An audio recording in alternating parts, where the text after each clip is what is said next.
Hai teman-teman, selamat datang di IT News, tempatnya berita aktual dan fakta yang jarang diungkap media lain.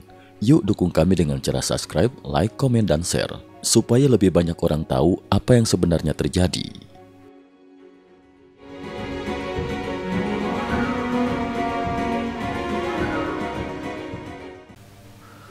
Salam pemirsa. Belakangan banyak pihak menduga Donald Trump hanya sedang tampil seperti biasanya, berbicara blak-blakan dan penuh gestur tegas. Namun kali ini dugaan itu keliru. Trump tidak hanya berbicara, ia benar-benar bertindak. Dalam pidato publik yang viral, Trump menyatakan, Amerika tidak akan pernah menjadi negara komunis, bahkan sedikit pun. Ucapan itu dilontarkan dengan tekanan dan keyakinan yang lebih kuat daripada gestur khasnya, disambut tepuk tangan meriah dari hadirin.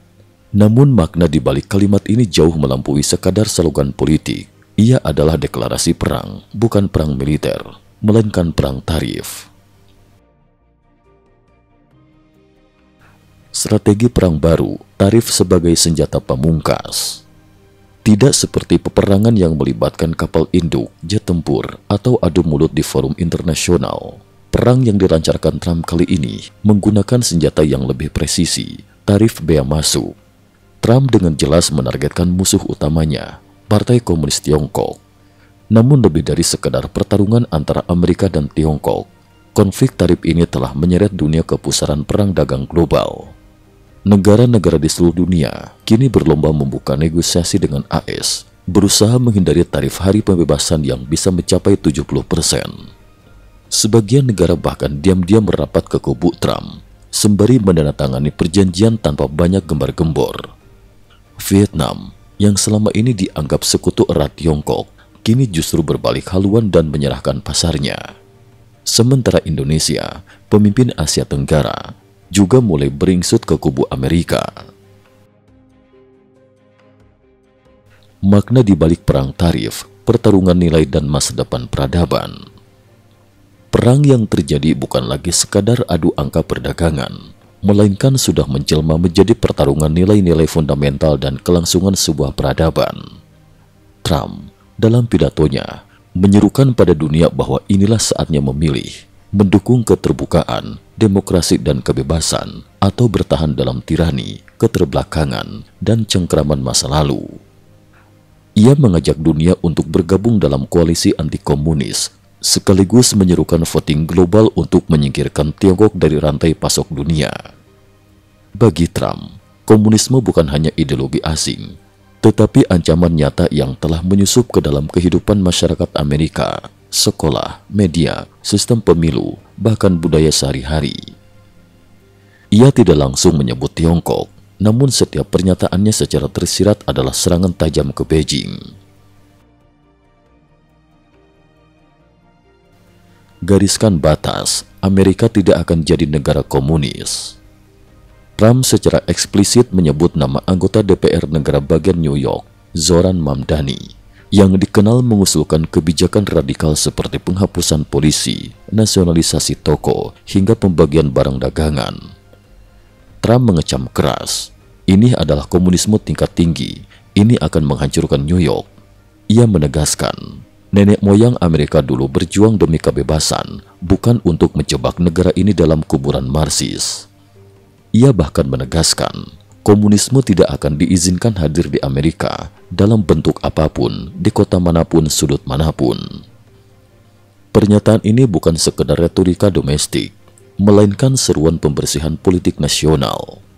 Kubu kiri radikal kini tidak lagi dianggap sekadar rival politik, melainkan dianggap sebagai pewaris ideologi komunisme dan pengkhianat bangsa. Ini adalah ajakan bagi seluruh rakyat Amerika untuk mengadili jejak Marxisme setelah 250 tahun kemerdekaan. Senjata perang, tarif hari pembebasan dan ultimatum ke dunia. Jika pidato Trump adalah deklarasi perang, maka kebijakan tarif adalah instrumen nyata yang akan menentukan arah dunia. Mulai 4 Juli 2025, Trump secara pribadi memerintahkan pengiriman surat ke puluhan negara.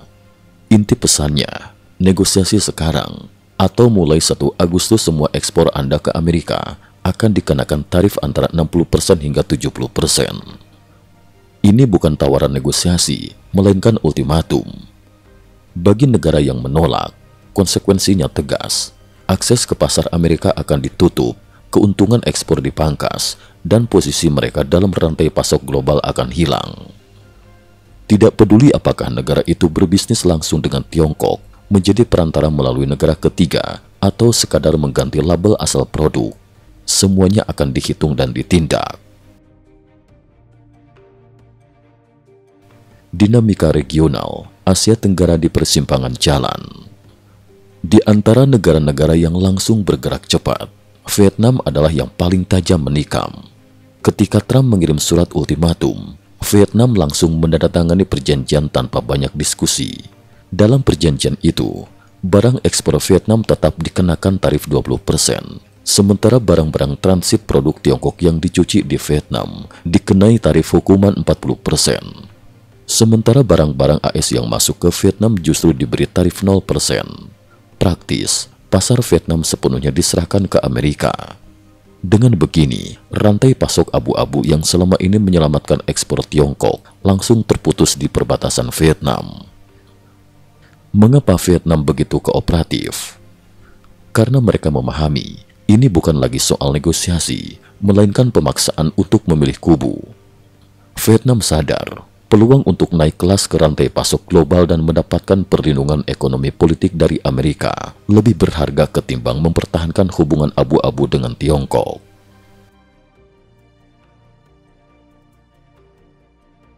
Kasus Indonesia, negosiasi, kepanikan dan konsesi besar. Indonesia sebagai negara terbesar di Asia Tenggara, awalnya masih wait and see, namun akhirnya juga terdesak. Dalam perundingan terakhir, Indonesia bersedia menurunkan tarif hampir ke nol untuk sekitar 1.700 produk ekspor AS, mulai dari elektronik, baja, otomotif, produk pertanian, hingga gas alam. Tidak hanya itu, Indonesia juga membuka peluang kerjasama di bidang militer, pertambangan, hingga sistem pembayaran lintas negara. Langkah Indonesia ini lebih dari sekadar negosiasi, melainkan semacam penyerahan kartu tanda setia pada Amerika. Pesan utamanya jelas, AS, kami siap mendukung, jangan samakan kami dengan Tiongkok. Alasannya sederhana, Indonesia paham, jika tidak segera beradaptasi, 1 Agustus 2025 bisa menjadi hari pengusiran bagi ekspor mereka ke AS.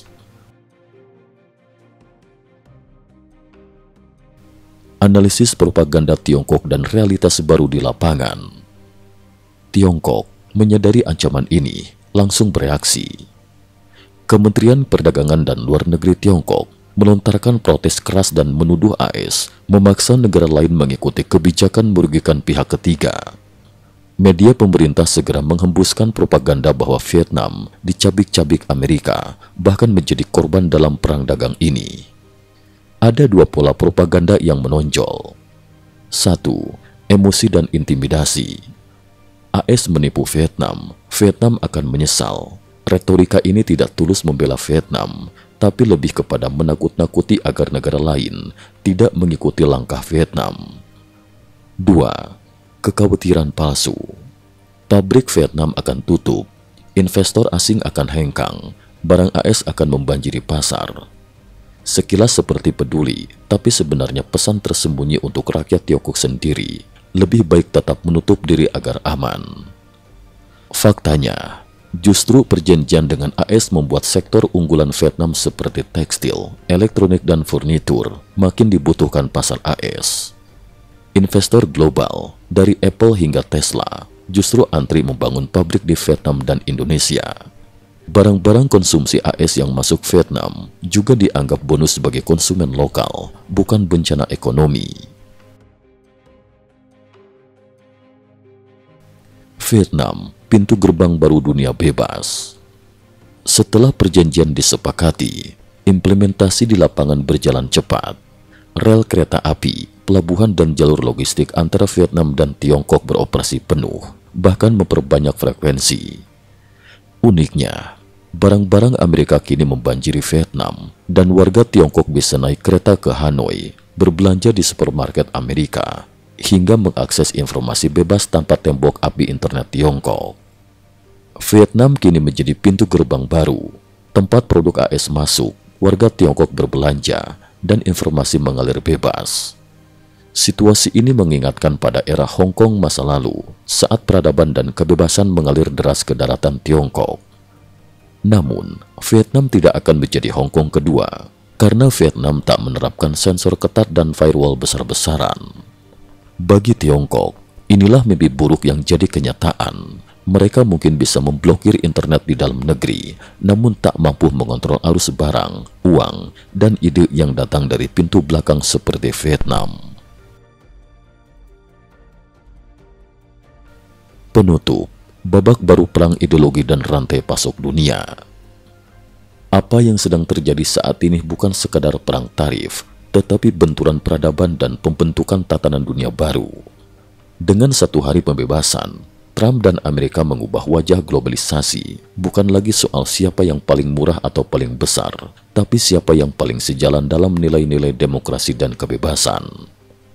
Bagi Indonesia dan negara-negara Asia Tenggara lainnya, pilihan harus segera dibuat, tetap bertahan di kapal Tiongkok yang sedang karam, atau meloncat ke kereta baru bersama Amerika Serikat.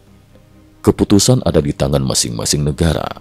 Namun, satu hal pasti, sejarah telah mencatat, dalam perang ideologi dan teknologi, siapa yang terlambat bergerak akan tertinggal selamanya. Cukup sekian dulu, terima kasih atas perhatiannya.